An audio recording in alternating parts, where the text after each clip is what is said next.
Right. So our next topic on the show today is about Labour's bureaucrats' treatment of CLPs in the country. Now, Labour is obviously doing very well in the polls. You can see that the Prime Minister is on the ropes. Labour's nearly 50% in the polls, I think, or around that level, over 20% ahead in the polls. I think this has got to the bureaucrats of the Labour Party to the point they think they can just tread on anyone they want. And joining us on this discussion is Paul Daly, who was the chair of Sedgefield constituency Labour Party. Hi, Paul. Hi, how are you doing? Now, Sedgefield's famous, obviously, because Tony Blair was the MP there for a long time, and since then it was been lost as one of the red wall seats. I've been up to Sedgefield, met up there.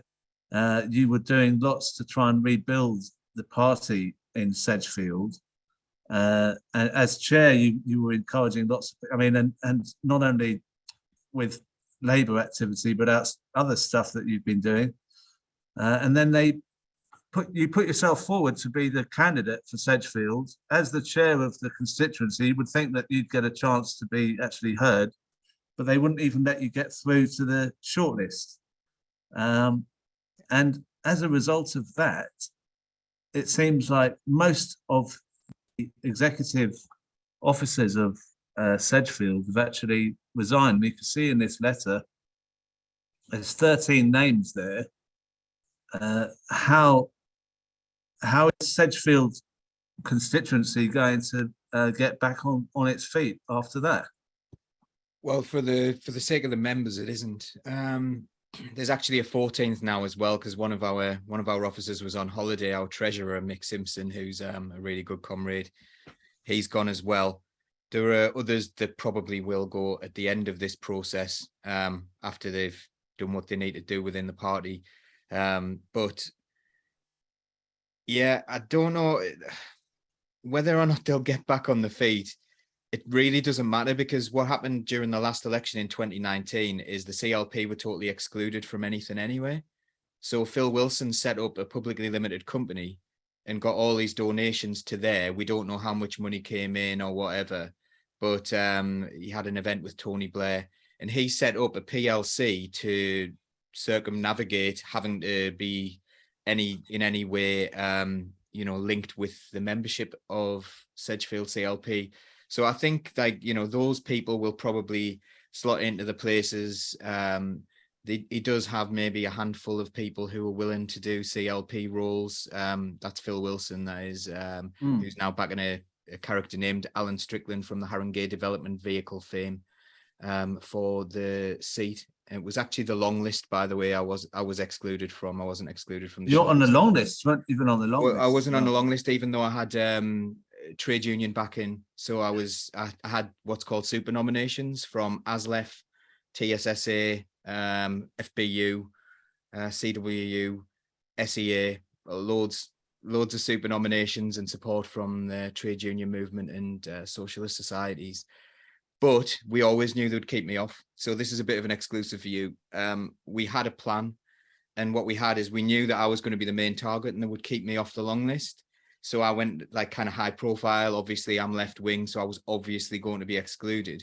So what we did is we thought, actually, in Sedgefield, if I can't get on, we need backup plans. So we had a number of soft left candidates apply as well. And they got super nominations. And they were excluded from the long list as well. So this isn't just like people who are clearly left wing like me who've been excluded. This is the soft left of the Labour Party as well, and that's why we got. So that's what's not really been reported in any way. It really wasn't just me. Everyone resigned for. It was the fact that we were given literally no choice. I would have got behind a candidate that I know was a decent human being. But instead, we've got someone who tried to make like thousands of people homeless in order to get himself a job in the housing market, like in the housing sector. And he's now director of a housing company, but he's able to pop up to Sedgefield whenever he wants, even though he's, I think, based in either London or Birmingham. And he's able to pop up and spend all his time up here schmoozing with county councillors who some of them pretended to be on the left as well and have fallen. So I mean, it looks like they think they can, like I said at the start of this, they think they can win with almost anyone because the polls are as they are. Do you think it's also something to do with this Middle England idea that they can win those kind of voters? I don't know what cars they're supposed to drive, that kind of like their Corsa drivers or whatever it was, that sort of thing. And they don't think that the grassroots means anything at all. They think it's insignificant, don't they? Yeah, they do, but they have this like kind of intense arrogance. They do believe that they are right. So they believe this guy's video, it's the one lots of people online are having a go at him because he said, my grandfather grew up the son of a miner. And you're like, okay, right, that's your tenuous link to being working class. So that's been kind of highlighted quite a lot. But what slipped by in that video is he said, I had to leave my area to better myself. And now I'm back to make your lives better, that kind of thing. And it's like, we find that quite disgusting, the idea that you have to leave the Northeast in order to better yourself. Well, is he better than us now because he lived in London and tried to do all these awful things to people? Like that is not being better. We think staying in our own communities and making our communities better and being from the Northeast is quite a good thing. We want a local candidate to represent us, not someone who disappears off and then returns like some sort of like self-proclaimed messiah and then goes back to London to live. We want an MP who's going to represent us, who's going to care about the area. And that's completely gone by the wayside. But I actually don't think it's necessarily just the fact that they've got this big lead. They would have done this anyway. They would have done this win or lose. They were quite keen on throwing the election. And through the election in 2019, a lot of people say, like the narrative is that it was because of Jeremy Corbyn we lost in Sedgefield. We didn't. I wasn't allowed to campaign in Sedgefield because I'd pulled up Phil Wilson on the fact that his campaign was on Brexit. I said, you can't go with Brexit. You can't just say, like, put out adverts saying local man and then go and knock on people's doors and tell them they were stupid for voting to leave the EU. That isn't a way to win. And he went on Brexit and I was told to campaign in other constituencies as the CLP chair. So the CLP have been ostracized from, the MP. And now this has happened again. So that's why we've all gone. Well, I'm going to bring on Peter Chowney, who is in Hastings, which is a totally different part of the country. But Peter was the leader of Hastings Council and was Labour's parliamentary candidate in 2017 and 2019. Is that right? That's right, yeah. Now, do you see any similarities with the way that Sedgefield has been treated, with the way Hastings is? Because it's a totally different part of the country, but can you see how wrecking it is to treat the CLP like that? What are the numbers like of activists down in Hastings now? Well, very similar circumstances. I mean, what happened here was, we had a long list imposed on us. The current deputy leader of the council wasn't allowed to go on it. A former deputy leader of the council wasn't allowed to.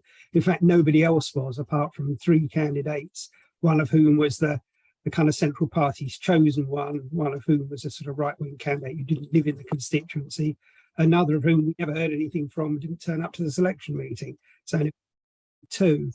But yeah, I mean, the number of activists here is, and I think that's one of the things that the Labour Party centrally is not really taking into account. I mean, when there is an election, I mean, Tories get all their support from the national press. I mean, whatever they're doing at the moment, they'll rally behind the Tories when it comes to the election.